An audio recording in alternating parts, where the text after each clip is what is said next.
A Serra do Pisco, a história e os lugares.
As campanhas de Almansor, no século X, tinham feito recuar a linha de fronteira do Condado de Portucale até ao Douro e reorganizado os limites do Condado de Coimbra, do qual faziam ainda parte as terras de Viseu, Lamego e Feira. Mas só passados mais de 50 anos, sobre a morte de Almansor, a partir de 1055, é que Fernando I de Leão, também conhecido como Fernando Magno, inicia as suas campanhas de reconquista dos territórios que tinham sido perdidos para os muçulmanos.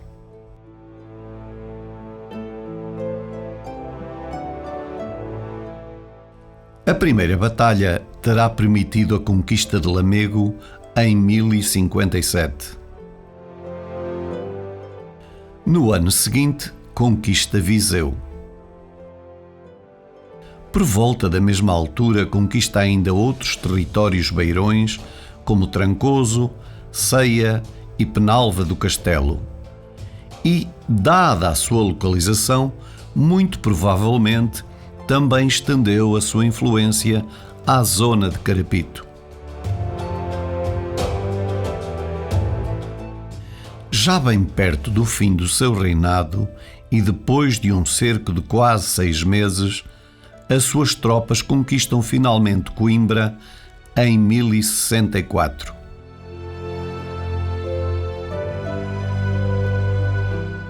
Apesar destes sucessos, para os cristãos, a história estava longe de se tornar monótona e os territórios da Serra do Pisco ainda iriam assistir a outras batalhas, lutas pelo poder e perdas de soberania, como vamos ver na sequência de acontecimentos que se seguem. Apesar de muitos destes acontecimentos terem ocorrido em terras distantes, um número significativo afetou também diretamente a vida dos antigos carapitenses e das comunidades vizinhas ao longo de vários séculos. Assim como tinha feito seu pai, perto da hora da morte, Fernando Magno reparte em 1065 os seus domínios pelos seus filhos. Castela fica para o seu primogênito Sancho, Leão e as Astúrias para Afonso, e a Galiza, transformada num reino independente, para Garcia. As suas 2 filhas recebem os mosteiros do reino e 2 cidades, Touro para Elvira e Zamora para Urraca. O Condado de Portugal tinha sido fundado no ano 868 por Vímara Pérez, um chefe militar galego e vassalo de Afonso III, rei das Astúrias,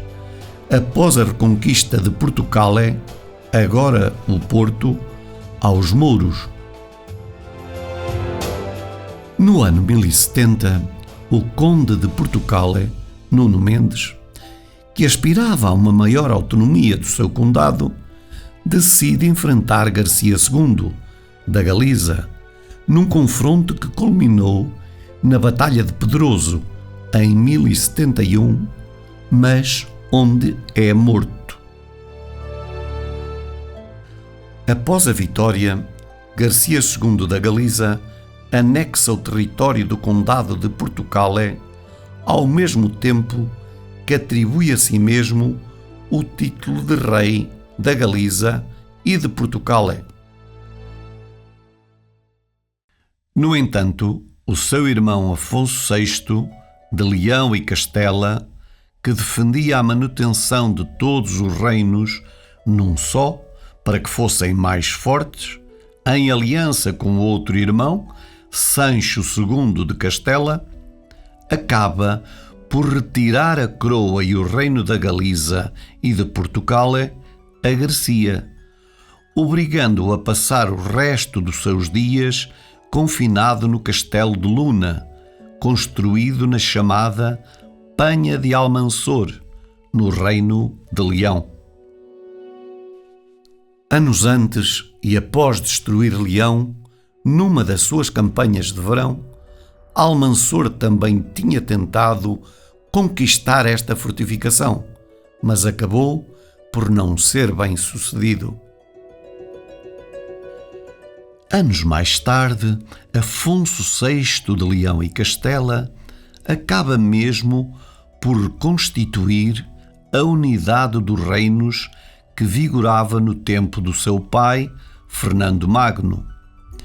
e oferece os domínios que haviam pertencido a Garcia ao genro Raimundo de Borgonha, como dote pelo casamento com a sua filha, Urraca de Leão e Castela, que governa o território em conjunto com o marido. Entre o final de 1095 e o início de 1096, após uma derrota militar a sul, sob o comando de Raimundo, Afonso VI de Leão e Castela terá decidido unificar os condados de Portugal e de Coimbra e entregá-los à sua filha Teresa de Leão, conhecida em Portugal apenas como Dona Teresa, e ao seu marido Henrique de Borgonha, conhecido em Portugal como Conde Dom Henrique. É esta nova entidade política que passa a ser conhecida a partir do ano 1096 como Condado Portucalense. Em 1112, o Conde Dom Henrique morre e Dona Teresa passa a ser a única regente do Condado Portucalense. Em 1116, numa tentativa de expandir o seu poder, Dona Teresa luta contra a sua meia-irmã, Dona Urraca, e é ainda reconhecida pelo Papa Pascoal II como rainha, em agradecimento pelo seu papel na defesa de Coimbra contra uma invasão almorávida. 4 anos mais tarde, Dona Teresa volta a lutar contra a irmã para conseguir uma parte maior da herança leonesa e, apesar da sua posição de inferioridade, em 1121 assinam o Tratado de Lanhoso, que tornava o Condado Portucalense novamente vassalo de Castela e Leão. Ultrapassada esta crise, Dona Teresa alia-se ao nobre galego mais poderoso, Fernão Pérez de Trava, que também tinha as suas ambições expansionistas. Esta relação levou os nobres portugueses e o seu próprio filho, Dom Afonso Henriques, a revoltarem-se contra Dona Teresa, situação que se agravou quando esta se recusou a entregar o governo ao filho, que entretanto atingira a maioridade. Tal como Nuno Mendes, com o Condado de Portugal em 1070, Dom Afonso Henriques também aspirava à independência do Condado portucalense. Assim, por volta do ano 1126, desejando consolidar a independência do Condado, herdado do pai, Dom Afonso Henriques, recebendo o apoio da nobreza, inicia uma disputa contra a sua própria mãe. Em 1127, as forças de Dom Afonso Henriques começam por resistir ao cerco militar imposto a Guimarães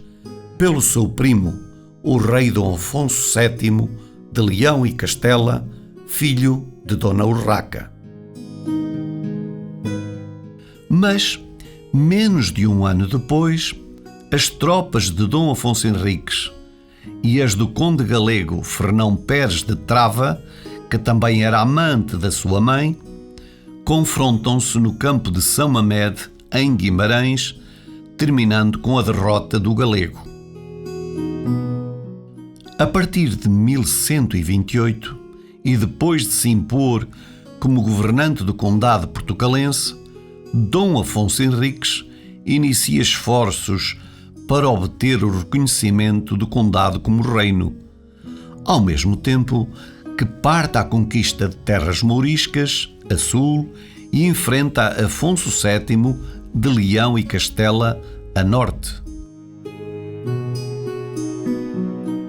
Ao declarar a independência e soberania do Condado portucalense, Dom Afonso Henriques empreende um conjunto de ações militares, políticas e administrativas, continuando uma política de povoamento e organização do espaço,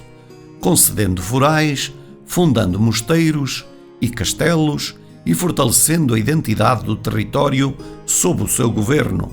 onde Carapito e a região da Serra do Pisco estavam incluídos. Em 1139, Dom Afonso Henriques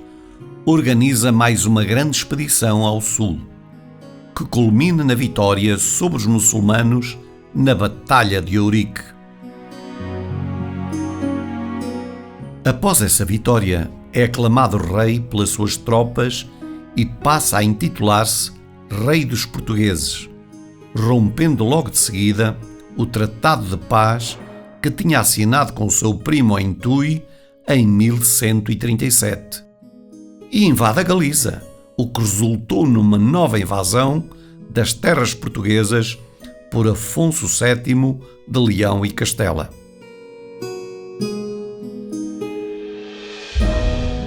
Sabendo que Dom Afonso Henriques se encontrava ocupado na Galiza, em 1140, o general muçulmano Esmar, derrotado na Batalha de Ourique, reagrupa as suas tropas em Santarém e, instado pelo alcaide desta cidade, vai em busca da desforra contra o território português.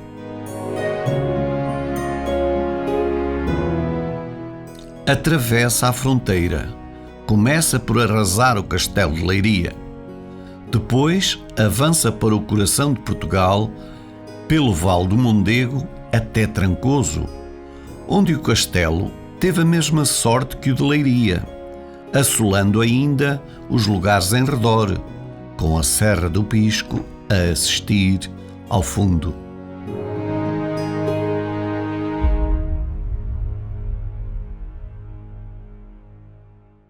A devastação só não foi maior porque, ao tomar conhecimento do sucedido, Dom Afonso Henriques firmou tréguas com o primo e, acompanhado pelas suas cortes, deixou a Galiza,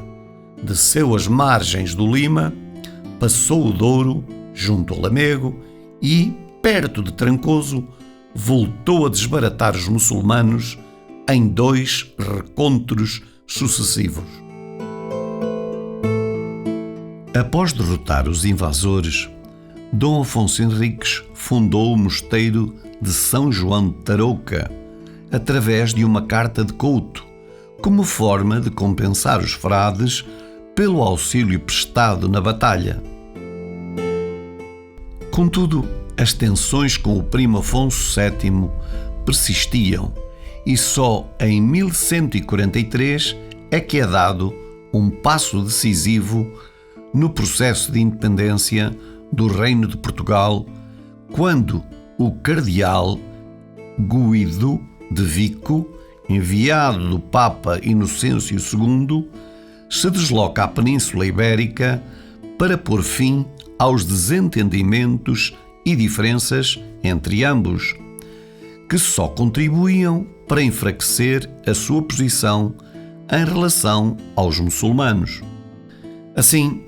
nos dias 4 e 5 de outubro, na cidade leonesa de Zamora,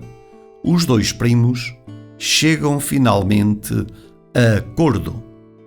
num encontro onde terá sido assinado o famoso Tratado de Zamora. Embora o documento, caso tenha existido, não tenha chegado até nós, nem seja conhecido. Foram, no entanto, emitidas duas cartas pela Chancelaria Régia de Afonso VII, datadas de 4 e 5 de outubro e redigidas em Zamora, onde é referido que Guido, cardeal da Igreja Romana, veio ao concílio celebrado em Valladolid e à conferência com o rei de Portugal e o imperador. Neste concílio, Afonso VII de Leão e Castela reconheceu o título de rei a Dom Afonso Henriques e terá aceitado a elevação do condado portugalense a reino, ainda que em autonomia relativa e na condição de Dom Afonso Henriques o reconhecer como imperador das Espanhas, com o objetivo de poder assumir assim uma posição em que se via superior. Porém, Dom Afonso Henriques contornou habilmente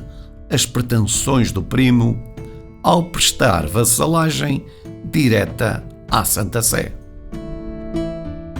Numa carta escrita a 13 de dezembro do mesmo ano, afirmava não reconhecer a autoridade de nenhum outro poder, eclesiástico ou secular, a não ser a do próprio Papa, o que o impedia de ser também vassalo de Afonso VII, pois nenhum vassalo podia ter dois senhores diretos. Em troca, prometeu pagar todos os anos 4 onças de ouro e apresentava-se como Miles Sancti Petri, ou seja, Cavaleiro de São Pedro. Ainda assim, Dom Afonso Henriques não foi completamente bem-sucedido no seu plano, porque, apesar de o Papa Lúcio II, através da bula Devotionem Tuam, de 1 de maio de 1144, ter aceitado a vassalagem,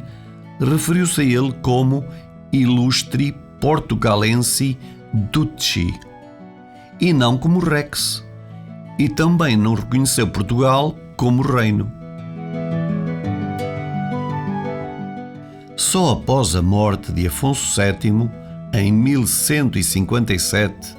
e após vários anos de negociações, é que houve o reconhecimento explícito do título de rei a Dom Afonso Henriques e de Portugal como reino, por parte do novo Papa Alexandre III,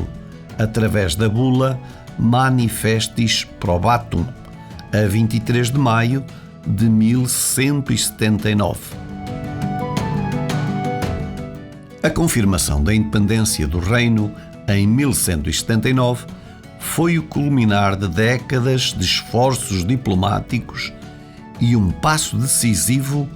para a independência do Reino de Portugal. Mas, durante estes anos,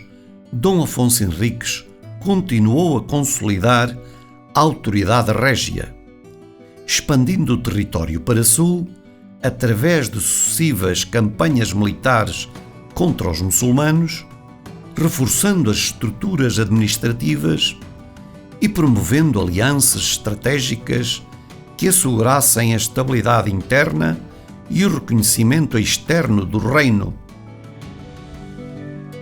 No próximo episódio, vamos avançar na linha do tempo e visitar o antigo concelho de Carapito, que desde cedo teve a sua importância na região da Serra do Pisco.